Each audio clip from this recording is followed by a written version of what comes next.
At one time we were 100% racing, and then it was like a 90-10, 80-20. And just like 2 years ago, we were about still 60% racing and about 40 outside. Probably about 50% of that is military and defense related, with about the other 20 being in the aerospace sector. But we're actually working on trying to diversify our portfolio of customers on the aerospace side, and we would like to see that mix be a little bit more 50-50, and then maybe get into some other industries as well.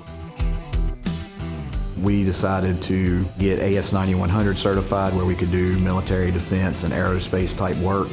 We do a lot of weapons development, a lot of ground mobility vehicle side, as well as getting into the aerospace side.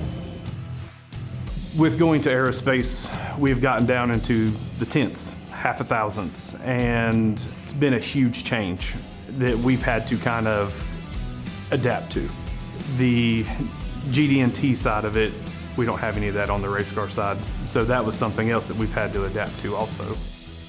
I would consider this a machine shop now. We kind of transitioned away from a lot of the racing work. When they started talking about the next gen car, Richard came to us and it's like, you know, basically it was either going to be downsize our machine shop or go find outside work and outside revenue opportunities.